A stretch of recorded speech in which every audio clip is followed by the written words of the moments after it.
France Bleu Loire-Océan, les cordons bleus. On est en compagnie de Sylvie Jobin-Lemoyle. Si je vous appelle Sylvie, ça ira? C'est très très bien. Ben voilà, des épices à Maguise, une boutique à Ancenis et surtout un site internet sur lequel je suis, où l'on peut découvrir différents crus de thé, on dit comme ça? Oui, on parle plutôt de jardin, mais c'est la même notion. D'accord. C'est-à-dire En chocolat, on parle de cru, mais au niveau des thés, on parle de jardin. Oui, parce qu'en fait, il y a que 2 espèces végétales de théier. Ouais. Alors qu'en cacao ou autre, il y a plusieurs espèces végétales. Et on parle de jardin parce que c'est lié vraiment au terroir, à l'endroit où ça pousse et à la façon dont le thé après est manufacturé. Alors, Sylvie, elle a 2 passions. Les épices, maison, j'allais dire, et les thés. Alors, les épices, là, elle vient de faire un premier voyage initiatique en Inde, c'est ça? Initiatique, oui. On va dire ça, ouais, tout Pour à aller fait. chercher ses poivres, sa propre Exactement, sélection au de poivres. Kerala, pour aller chercher mon poivre. D'accord. Bon, et les thés, ce sera l'année prochaine au Sri Lanka, c'est ça? Alors, au Sri Lanka pour le thé de Ceylan, après j'envisage d'aller au Japon pour les thés japonais et après en Chine. Donc là, pour l'instant, vous faites confiance à des gens donc que vous avez rencontrés qui sont des importateurs, mais qui évidemment ont sélectionné des thés Exactement. qui ne sont pas des thés qu'on retrouve dans les petites boîtes jaunes, par exemple. Ah non, surtout pas. Surtout pas. Surtout pas. Dans celui-là, non, surtout C'est pas. quoi? C'est des thés bio? C'est des thés... voilà, est-ce qu'ils ont... Alors, pas forcément bio. Le choix de la sélection du magasin, c'est toujours une sélection de produits qui sont très bons. Après, s'il y a le label, c'est encore mieux, mais s'il n'y a pas le label et que c'est bon, ça le fait quand même. D'accord, ok. Bah, moi, c'est une philosophie qui me plaît assez, ça, voyez-vous. Voilà, Hein, la pas le qualité bio à tout gustative, prix, voilà, la c'est qualité avant toute chose. Exactement. Et généralement, quand il y a des qualités, même si on n'est pas en bio, les gens qui le produisent font attention, on va dire, à leurs produits, quoi. C'est exactement ça. C'est l'amour du produit. Donc même s'il n'y a pas le label, même s'il n'y a pas toutes les contraintes, etc., celui qui aime sa terre, son produit, à la fin, vous avez un thé exceptionnel, vous avez un poivre exceptionnel. Alors, je lui ai posé la question, je lui ai dit, et c'est simple de faire venir ces thés directement? C'est un peu le parcours du combattant, non? Alors, importer des produits, c'est assez compliqué parce que bon, il y a la législation française, etc. Et en plus, quand vous rajoutez le label bio, là, ça devient un petit peu lourd. On fait le tour des ministères. C'est à peu près ça, ouais. C'est à peu près ça, ouais. Pour avoir toutes les autorisations. Et on termine par les douanes, c'est ça? Et on termine par les douanes et après il y a 2 mois de bateau. Voilà. Ah ouais, donc oui, il faut anticiper un petit peu. Donc pour pouvoir proposer, c'est ce que vous me disiez, une sélection de quoi? D'épices, c'est ça, de poivre à Noël l'année prochaine? Et voilà, je commence à faire toutes les démarches actuellement. J'ai déjà rencontré les producteurs à la coopérative agricole en février. J'ai participé à une récolte de poivre, ce qui était très intéressant. Et j'espère avoir tout ça pour Noël. Bon voilà, vous avez compris qu'on vous bichonne quand même au niveau des épices et des thés. Alors l'été, on parle de jardin. Donc vous, quels sont les jardins dans lesquels vous faites votre marché, Sylvie? Alors aujourd'hui, les grands jardins, enfin, il y a plusieurs zones dans le monde. C'est la Chine, le sud de la Chine, le nord de l'Inde avec le Darjeeling et le Japon. Et vous, c'est dans ces jardins-là que vous faites votre marché. Exactement. Quels sont un petit peu, révélez-nous un petit peu les thés que vous proposez, quels sont ceux, tiens, quelques exemples, ceux qui en ce moment, voilà, agitent vos papilles, quels sont les thés du moment, si je peux me permettre comme ça, ou ceux qui en ce moment sont votre coup de cœur? Alors, le coup de cœur aujourd'hui, c'est le Darjeeling. Alors, le Darjeeling, donc c'est un grand classique pourtant. C'est un très grand classique et vous trouvez tout et n'importe quoi dans les Darjeeling. Ça, c'est comme dans le vin, vous parlez de muscadet, il y a du très bon et du très mauvais. Oui, ou quand on parle de Bordeaux, voilà, il y a tellement de production que dans le lot, forcément, il y a beaucoup de déçus. Exactement. Donc là, on a choisi, nous, une petite plantation qui est à 1600 mètres d'altitude parce que l'altitude, fait que le théier a à la fois de la chaleur et de la fraîcheur. Oui. Et donc la plante pousse d'une certaine façon et les feuilles ont un goût après qui est assez particulier. Et celui-là, il est bio, il pousse à 1600 mètres d'altitude et là, ce qu'on a, c'est ce qu'on appelle le first flush, c'est-à-dire la première récolte de printemps. Parce qu'en plus du jardin, c'est-à-dire de la localisation du théier et de la plantation, vous avez aussi la façon de récolter les feuilles et la date de la récolte. Et là, aujourd'hui, on commence à avoir sur le marché la récolte de printemps qui a lieu en février-mars. D'accord. La façon de récolter les feuilles, ça veut dire quoi ça? C'est en fait plus vous pouvez récolter que des petits bourgeons jusqu'à 3 feuilles au-dessous. D'accord. Et ça, ça a une nomenclature, hein, vraiment des noms. Vous avez plusieurs noms qui caractérisent. Et ça joue vraiment sur la qualité du produit. Oui, parce que le bourgeon, par exemple, est très théiné, très vert. Alors que les grandes feuilles au-dessous, à 2-3 niveaux, sont beaucoup plus mielleuses, plus longues en bouche et moins vertes en goût. Alors Maquet, moi je suis un amateur de café, hein, pas d'été, j'aime bien, mais bon. Qu'est-ce qu'on appelle le thé vert? Moi j'ai essayé, mais alors bon, c'était des produits que j'avais pas été acheté dans une boutique comme la vôtre, hein, soyons francs. J'ai trouvé que ça avait le goût de foin. C'est quoi ces produits, le thé vert? Le thé vert. Alors déjà, si ça a le goût de foin, c'est bon. Peut-être que le thé était pas bon à la base. base. Ah bah moi j'ai acheté une boîte en sachet. Hein, bon. Après, vous avez la qualité de l'eau, vous avez la température et la durée d'infusion. D'accord. Imaginez que vous avez un grand Bordeaux, vous le mettez dans un verre épais avec des glaçons. Voilà, Oui, pas bien. Pas bon. Voilà. Pas bon. C'est pas bon. D'accord. Donc c'est exactement la même chose avec le thé. Il y a quelques règles à respecter, des règles de base. Mais c'est quoi le thé vert? C'est principalement japonais? Non, je sais pas. Alors, tous les thés japonais sont des thés verts, mais ce qu'il faut savoir, c'est, imaginez quand vous cueillez une pomme, vous la coupez en deux. D'accord. Vous avez une belle pomme, elle est bien fraîche. Vous la laissez à l'air, elle noircit. Ah d'accord. Et bien le thé vert, c'est le thé qui est juste séché après la récolte. Et le thé noir, c'est un thé qui s'est oxydé comme la pomme. Mais je vous posais la question parce que vous m'aviez parlé de bourgeon en me disant il est vert et il est très théiné. C'est pour ça que j'ai rebondi sur le thé vert. Voilà. Donc je m'étais pas trompé. C'est bien juste une question de maturation en fait de la feuille, c'est ça? De maturation et de séchage et d'oxydation. Et si les Anglais boivent énormément de thé noir, c'est que quand les feuilles de thé étaient mises dans les bateaux, dans les clippers, le temps que ça arrive à Londres, il s'était oxydé et il était tout noir. Eh ben je comprends mieux. Donc ça veut dire que quand ils occupaient l'Inde, ils avaient peut-être l'habitude de boire davantage de thé vert. Alors, ce qu'il faut savoir, c'est que l'Inde n'est pas à l'origine un pays producteur de thé. D'accord. C'est que les Anglais en avaient assez de payer des droits de douane aux Chinois. Ah, c'est intéressant ça. On refait le monde tous les jours. Hein, mais la mondialisation, c'est pas d'hier. Hein. Non, c'est pas d'hier. Les droits de douane, c'est toujours la même chose. Donc, au lieu de payer des droits de douane aux Chinois qui gardaient leur savoir-faire, parce que les thés de Chine, enfin à l'origine, le thé est vraiment très chinois. Et donc, ils ont volé le savoir-faire et ils ont essayé de trouver une zone en Inde, qui était leur colonie. Et pour une fois que ça se passe dans ce sens-là. Voilà, il y a quelques années. Pour une fois qu'on copie. Et ils ont trouvé la zone de l'Himalaya Darjeeling qui avait un climat assez proche du sud de la Chine. Bon, allez, je vous ai fait raconter plein de choses. Le Darjeeling, donc en ce moment, c'est votre coup de cœur. Ouais. Un autre thé. Moi, je suis toujours étonné, on parle de thé parfois qui sont faits à base d'épines et pas notamment des thés africains. Oui. Voilà, c'est vraiment des thés ou c'est une autre plante? Non, c'est pas du thé. À l'origine, on l'appelait... Comment ça s'appelle déjà? Ça s'appelle des rooibos. Voilà. À l'origine, on les appelait les thés rouges, et en fait, c'est une herbe d'Afrique du Sud. D'accord. Mais les Chinois n'appellent pas le thé noir, l'appellent pas noir, ils l'appellent rouge. Ouais. Ça devient compliqué pour moi. Oui, voilà. Non, mais quand vous mettez du thé en tasse, du thé noir en tasse, en fait, la liqueur que vous avez, elle est plus rouge que noire. D'accord. Et donc, l'appellation thé rouge a été retirée de ces faux thés d'Afrique du Sud. D'accord. Ok. Bon, bah voilà, on en apprend tous les jours. Allez, d'autres thés, hormis le Darjeeling, un autre thé en ce moment qui a que vous aimez bien. Est-ce qu'il y a des saisonnalités, par exemple, pour l'été? Oui. Alors, il y a des saisonnalités et il y a des années de récolte où la récolte est meilleure. Là, par exemple, on avait Comme le vin. Exactement, c'est un produit agricole, hein. C'est une plante à la base. On a un tiguanine qui a été récolté en 2010, c'est un thé vert de Chine qui est excellent en 2010, la récolte 2011 c'est pas bonne. D'accord. Voilà. Donc j'attends la récolte 2012 avant d'en proposer. Alors voilà, saisonnalité dans l'été, donc en ce moment un autre thé hormis le Darjeeling qui vous plaît? Le Yunnan. Le grand Yunnan, c'est aussi un thé noir du Chine qui est un peu miel, un peu réglisse, un peu long en bouche. Et contrairement au thé de Ceylan ou autre, vous pouvez l'oublier dans la théière, il va jamais développer de l'amertume. Les thés que vous proposez, ce sont des thés dans lesquels on associe parfois des fruits ou autres, ou c'est vraiment des crus de thé, enfin des jardins? Les deux.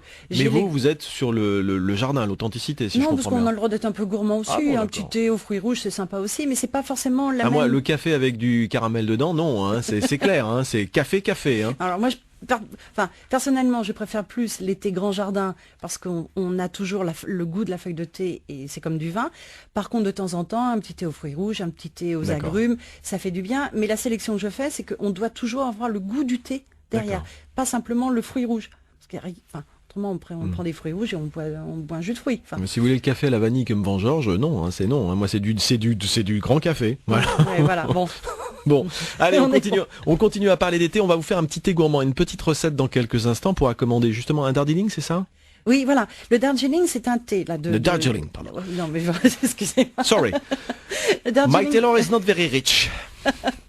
C'est un thé, là on a pris le First Flush, donc le thé de printemps, et c'est un thé qui a une longueur en bouche et une présence qui permet d'absorber des arômes comme des épices du chocolat ou des fruits exotiques. D'accord. Donc il y a un accord qui se fait très très bien. Donc nous on va vous proposer une petite recette de 4 heures gourmand avec un thé à découvrir que vous propose Sylvie Jobin-Lemoyle. On va associer des fruits exotiques et des épices. On vous encourage à faire la même chose de votre côté.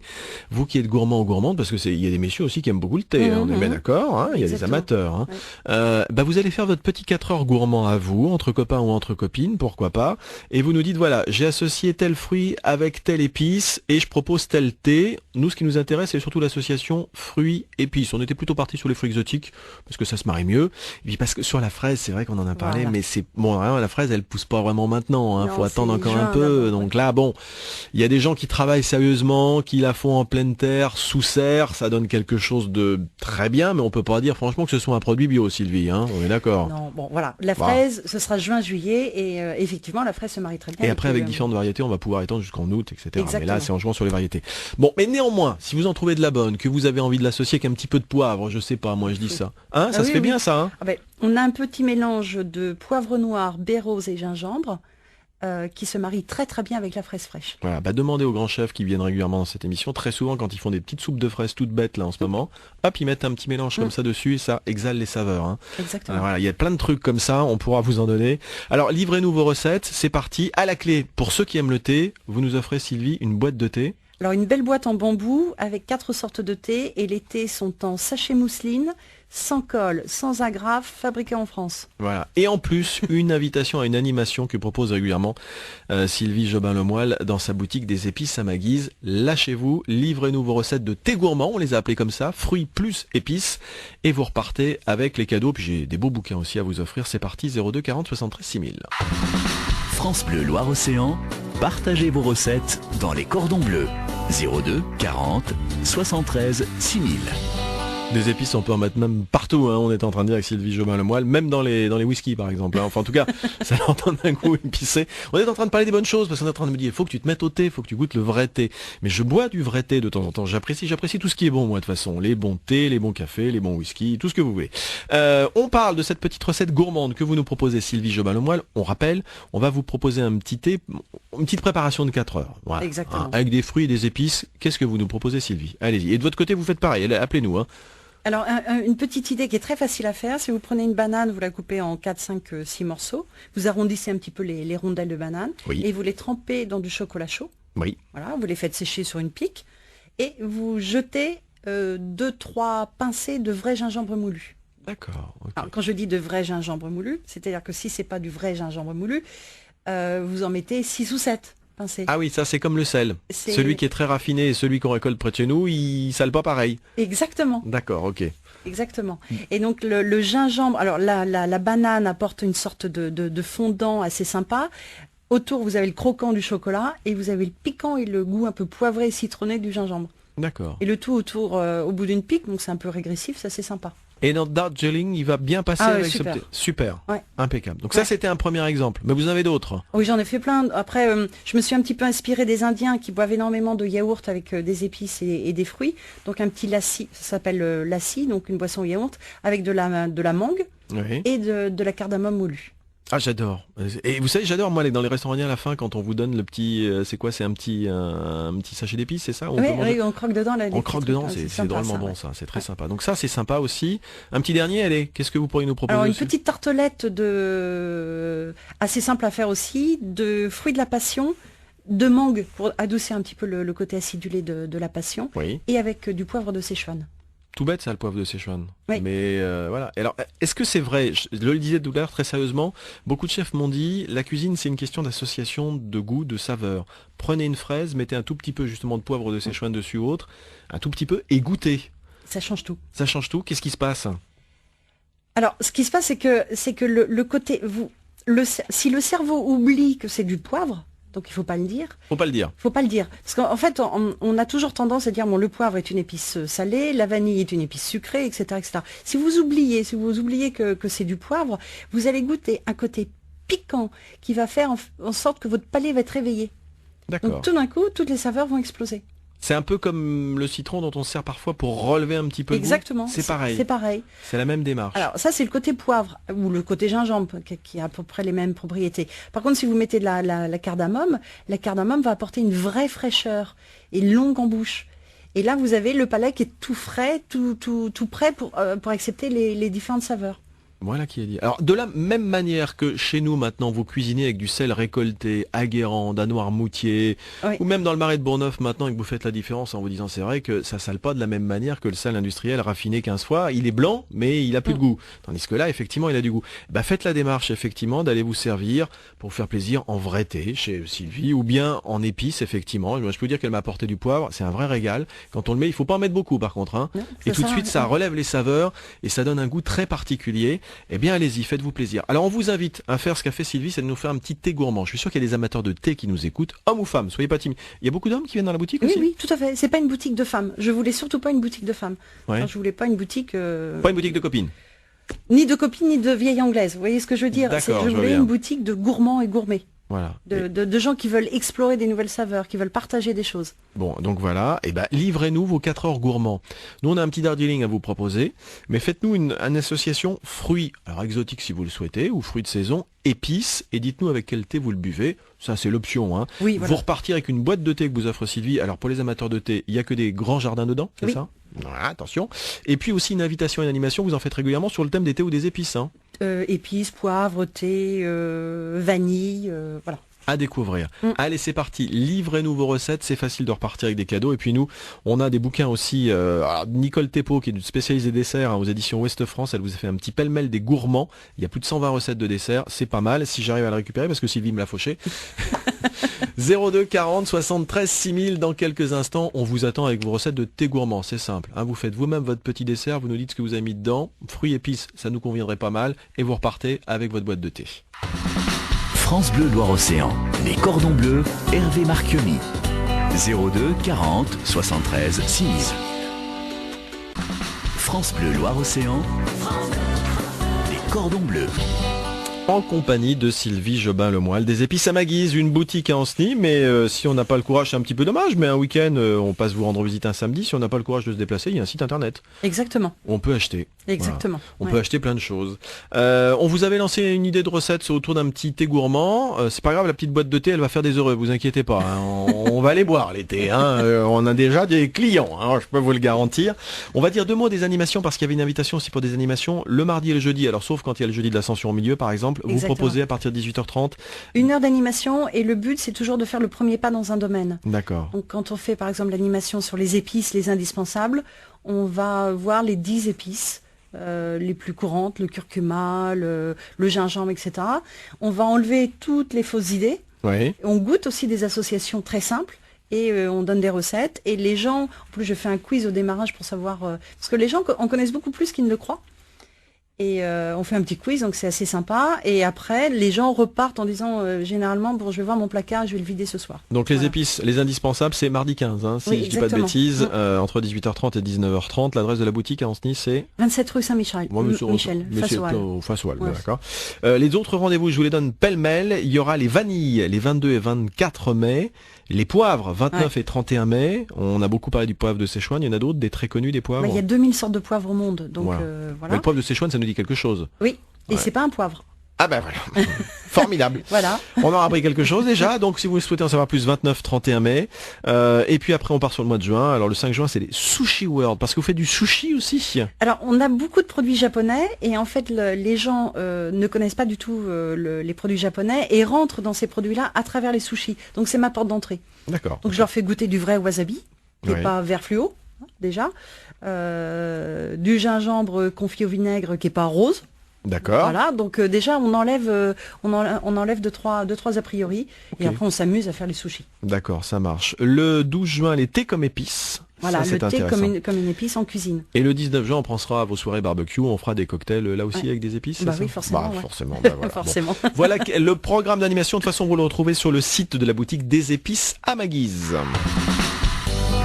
Merci à Sylvie Jobin-Lemoyle des épices à ma guise d'avoir été notre invitée, une boutique à Ancenis, un site internet et bientôt à la télé aussi. Exactement. Au mois d'octobre. Octobre-novembre. Ouais, il sur va falloir TF1. attendre. Voilà. Mm. Sur TF1, il y aura un petit. Bah, vous nous direz à ce moment-là. Oui, vous aurez oui, un petit mail et puis voilà, on pourra découvrir la boutique pour ceux et celles qui n'ont pas encore la curiosité de pousser la porte. Merci d'avoir été notre invité et puis à très bientôt. À très bientôt. Merci revoir. beaucoup. Au revoir. On a